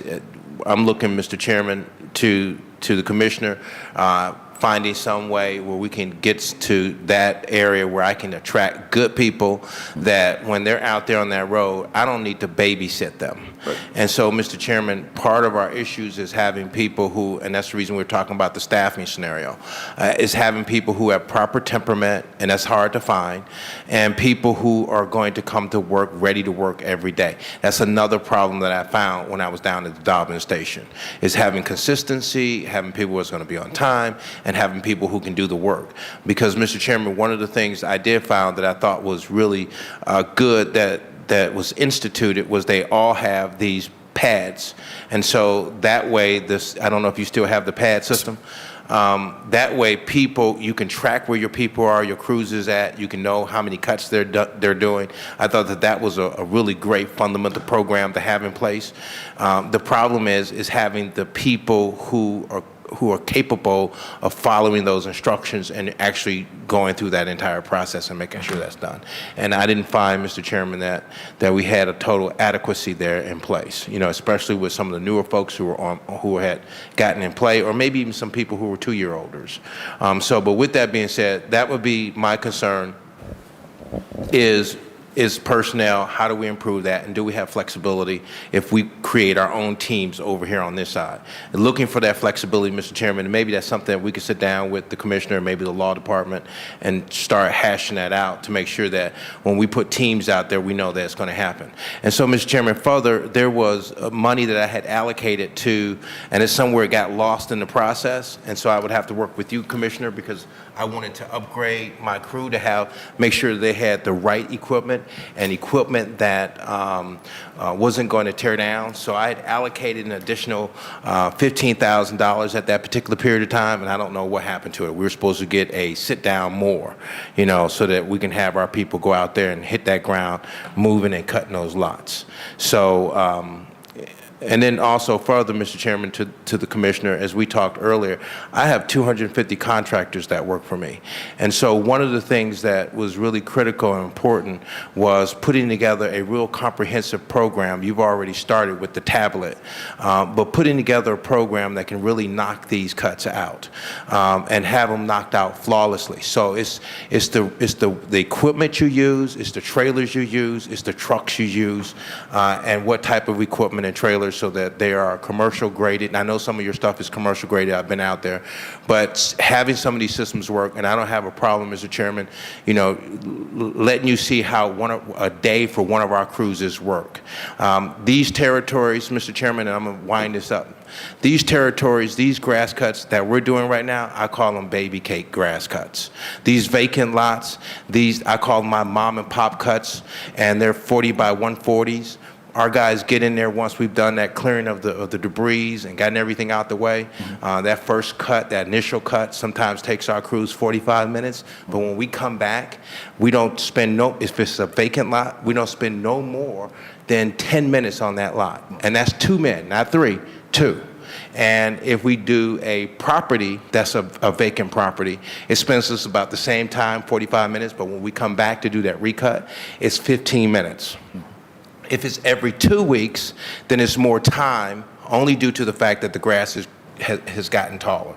But our guys don't come back. Those 2 guys don't come back to that same lot, and have to do a redo over, because they already have a checkpoint in what they need to do and have it all cleared out and cleaned up. So, and especially when we're talking, Mr. Chairman, to the commissioner, having all these lots localized, that's a blessing. But when I got a team that moves from Cleveland down to Akron, and then we sometimes go up to Ashtabula, some of our teams, and we're getting 36 cuts done in a day with the travel period that we got, and knowing that in the city, there's no travel time, there's nowhere in the world, we shouldn't be cutting at least 25 cuts at least. And if we have a real trained crew, 30.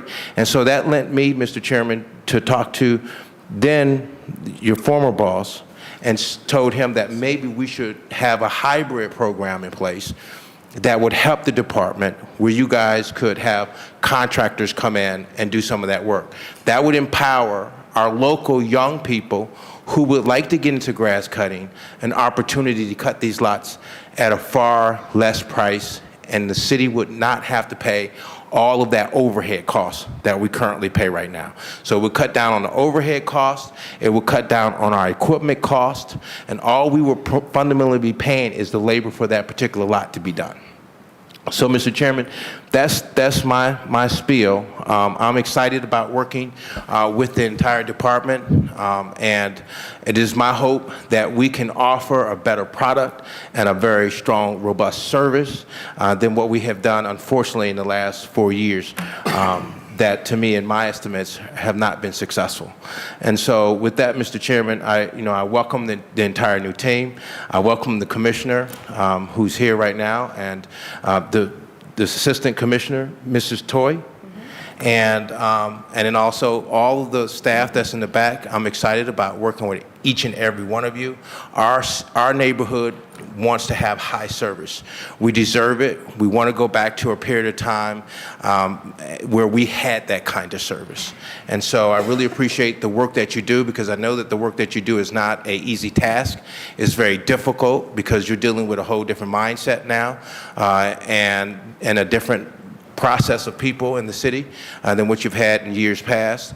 But at the end of the day, it is about service. It is about how we improve our conditions, how we make our city look is very important. And I think that the staff that you have is a very fine staff, Commissioner. And I look forward to working with you guys and helping in every way, fighting for you to make sure that you have all that you need. All I need from you guys is just help me with those issues that I need in my neighborhood, and we're going to be best pals and friends. And so with that being said, Mr. Chairman, I want to thank the Commissioner for being here today and having these presentations made and having his full staff here. Thank you. All right, thank you, Councilman Jones. I really appreciate your insight and your expertise on this on these topics. Let's go to Councilman Brian Mooney. Thank you, Mr. Chairman. All these questions are through the chair. It's just an unnatural way of talking. So assume that. I'm just curious, to the Commissioner, you use block grant money, 1.2 million? Yes, we use CDBG money towards Project Clean as well as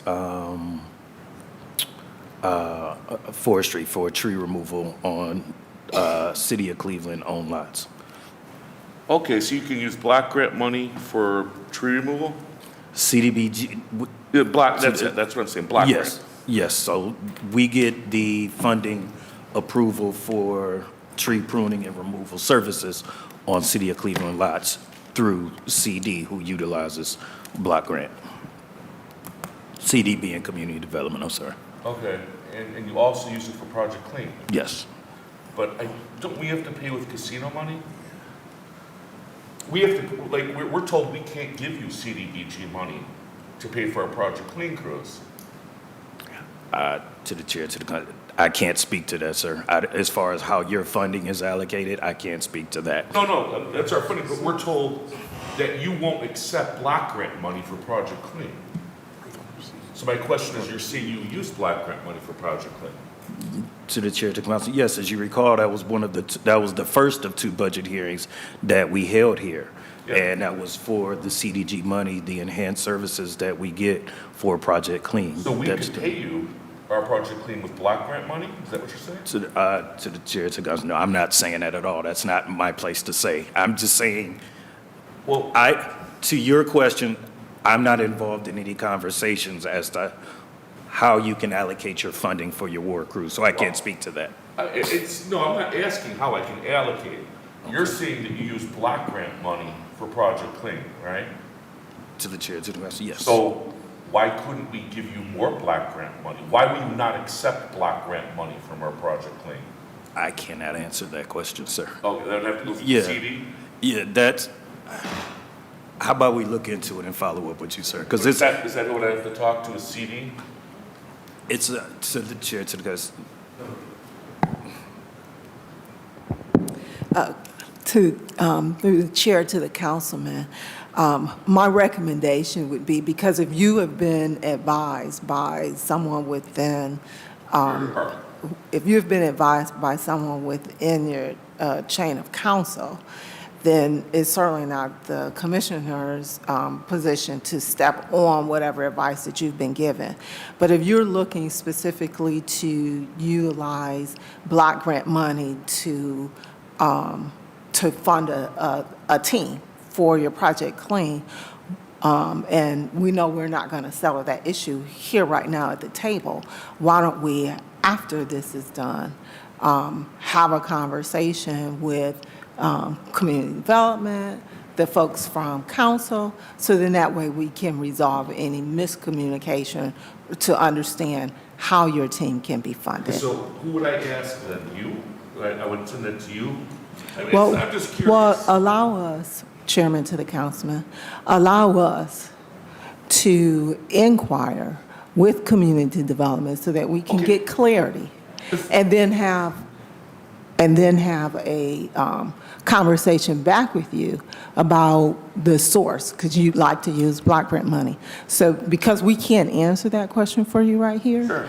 so why don't we I'll tell you, follow I'll send back it up over with you. If I want to pursue it, I'm not telling you to do it now. I just want to know if I want to pursue that question, and I can send it over to you. Is that fair? Well, we're going to follow up and find out, so that when you decide, we'll be able to say to you. If I decide. If you decide, we'll be able to say to you, yes or no. All right, just curious about that. And yeah, because I saw that, and because I've inquired before about using block grant money to have tree cutting programs in my ward for city trees, and I was told I couldn't do it.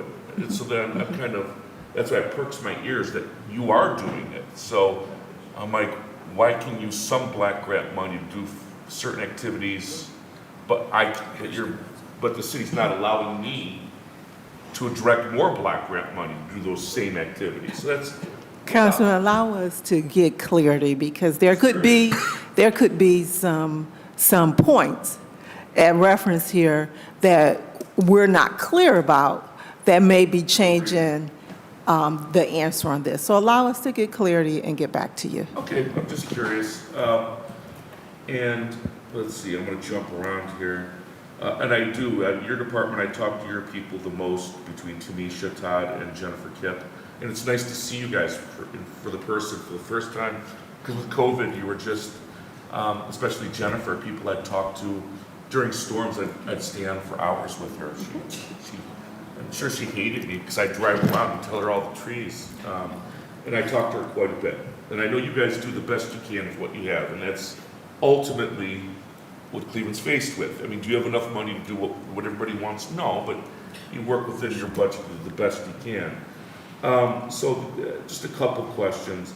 Why do we use contractors to take down trees instead of beefing up our urban forestry teams? I'm not talking about electrical wires, but why is that happening?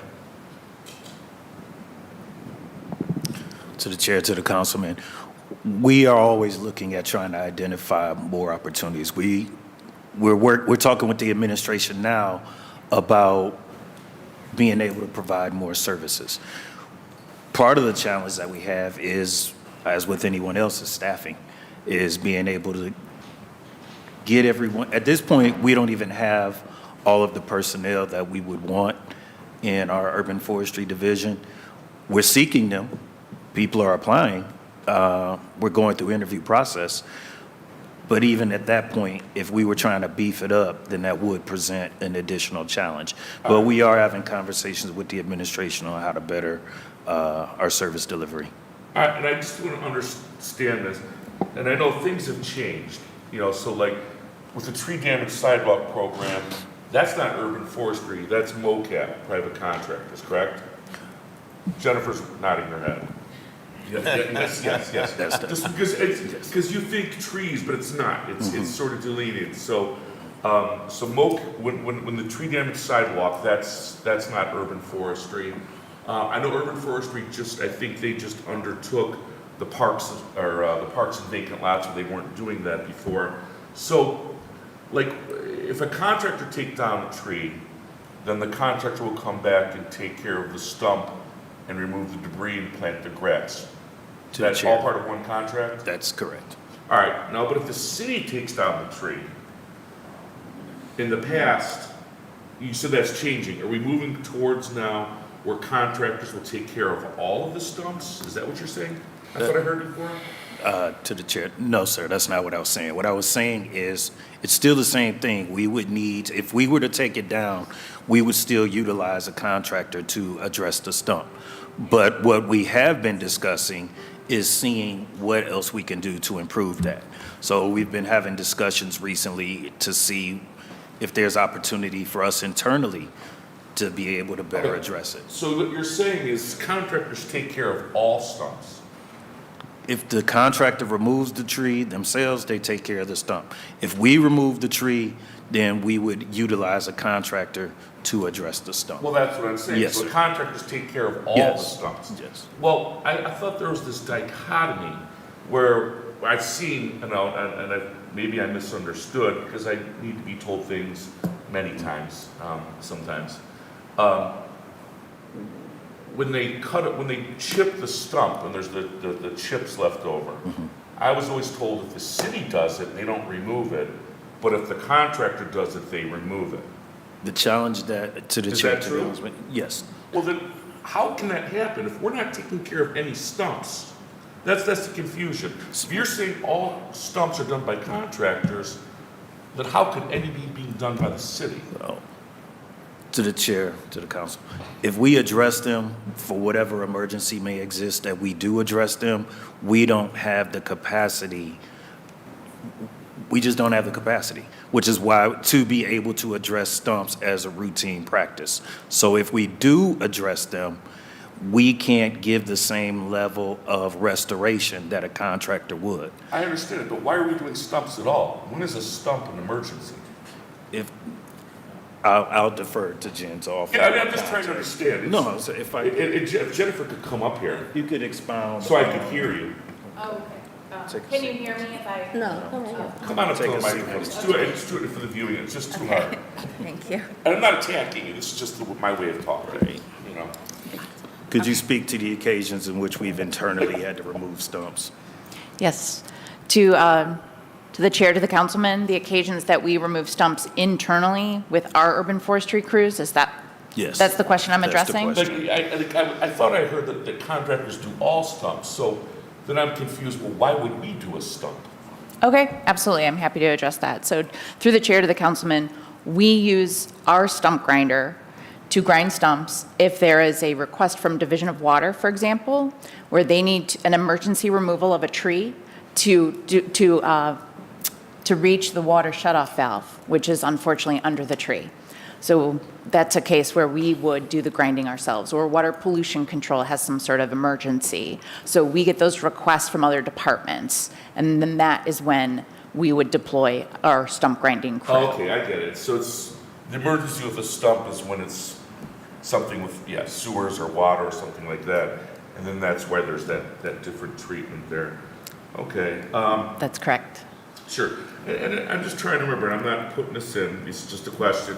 Like, I know one of my parks, there's a lot of big, huge piles of branches that have been there for over a month. Who takes care of that? Is that Parks? Is that Urban Forestry? To the chair, to the councilman, if Parks is able to service it with their equipment or their skill set, then they should be able to do so. If they can't, then it gets elevated to Urban So I don't Forestry. make that decision, and I haven't sent it over, but if I did, I would start out with Parks. Yes, well, And then you would, we would dispatch them accordingly. So either it would be, if you were having a conversation with Todd, then he would dispatch a team to address it. If you were having a conversation with me, I'd send Todd, and then we or would work Urban through that. Forestry, you'd figure that all out. We would, so because it starts in the park, we would start with parks. If it was in the cemetery, we would start with cemeteries. Vacant lot, with vacant lots team. All right. And I'm just back to Jennifer. I think she's the expert on the trees. So we have a website now where people can request trees. And that's, but we're not planting every year, right? Or is it every other year? Through the chair to the councilman, we have been planting trees every year in the 8.5 years that I've been with the city, to my recollection. And this is the first year where we are planting in the fall. We have a fall planting. The fall planting is in partnership with the Greater Cleveland Sports Commission after the NFL draft. So we will be having a fall planting. So if people sent them in recently, they might see them this fall. They might see them this fall. And the process, my office just sent out 400 letters to residents who made requests over the last 18 months. And in that letter, we identified or let that resident know why they were not going to receive a tree if that happened to be the case, so that we gave them an answer. All right. Sure, thank you. And You're welcome. to the commission, do we have brush hogs? It's So the a piece chair- of equipment for, It's not a piece that I'm aware of. Does anyone, can you repeat the name? brush hogs? Does anyone know that name? Okay. Through the chair to You the don't. councilman, we have brush chippers, which is a different piece of equipment than a brush hog. But I'm not talking about trees. Yeah. Forgive me. Yeah, I'm not talking about, okay. I'm not familiar with That's, it. it's a specific, maybe it's a brand. But my question is, so you guys take care of parks and playgrounds and city and vacant lots and all that? Mm-hmm. What about city-owned property that's the creeks?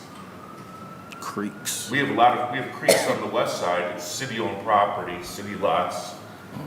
And there's issues with that sometimes. Is that something you guys would do? Or is there another department? have an issue To with the the ch- creek? What? Councilman Chair to the council, do you have an issue with the creek that we can? Not right now. No, I'm not saying right now, but this is more, it arises. There's nothing right now. But I have it come up in the past, but now that you're here, I thought I'd ask, you know, there's several creeks that go through the west side. I even have beaver problems that I've been dealing with, beaver dams, where they have to break them up every few days. And there's creeks, but it's city-owned lots up to the creek, and a lot of the creek is city-owned. Some of it's privately owned. But so when it comes to that property there, if there does become some issue, is that your department or is that another department? To the chair, to the councilman, honestly, it's the first that it's ever come up, to my knowledge. If there was something that you drew our attention to, we would go, we would inspect it. And if it was something that was within our skill set, we would address it. If not, then we would identify who the proper party was. Okay, and let's see here. I was reading something and I just want to know what this word meant. I want to know what you meant by it. I know what the word means. But you were talking about the vacant lots that you go through in your slide presentation, and then, I don't know which page it is, but you say that you come back, after they cut it, they clean debris. What does that mean, debris? So if there's anything, well, to the chair, to the council, if there's anything that's still on the lot.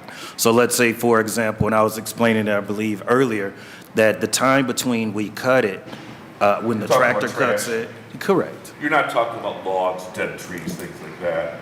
No, I'm talking trash. You're sir. talking, that's what I meant, debris, I'm talking trash. trash. Yes, sir. Because there's a lot of vacant, and I know there's a lot of them with fallen trees and stuff like that. There are instances where you get a packer to take care of that sometimes. But I know that's not realistic that we can do that on all, Correct, you know, sir. 20,000 city lots. I can't remember how many we have. Let's see.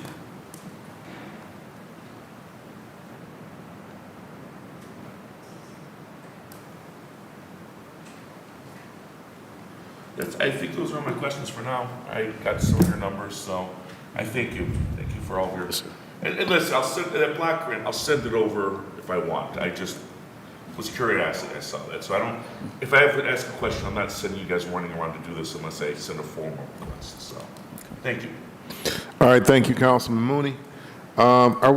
Councilman Harrison, did you want to get a comment in? Yeah, just briefly, Mr. Chairman, I would say that John Laird handles the financing piece, and so talking to John would be a great starting point. And also Joe Titron on our staff, because Joe worked with John James to, whenever we want to fund these operations and projects, so sometimes is a swap from block grant to casino, and then you move to the authorization form. So I would not be concerned about whether we can use block grant, because community development themselves uses block grant dollars to fund part of the vacant lot cutting program and tree removal. So, you know, I'm not sure why we couldn't allocate block grant money when the department themselves is actually using those funds to fund these operations that they're working with this department on. So John Laird and Joe Tyson probably be the best place to start first, and then move through from there. Thank you. All right, thank you, Councilman Harrison. All right, seeing no further questions, the municipal property and services, you got a question? All right, okay. You got a minute? All right, Councilman Starr.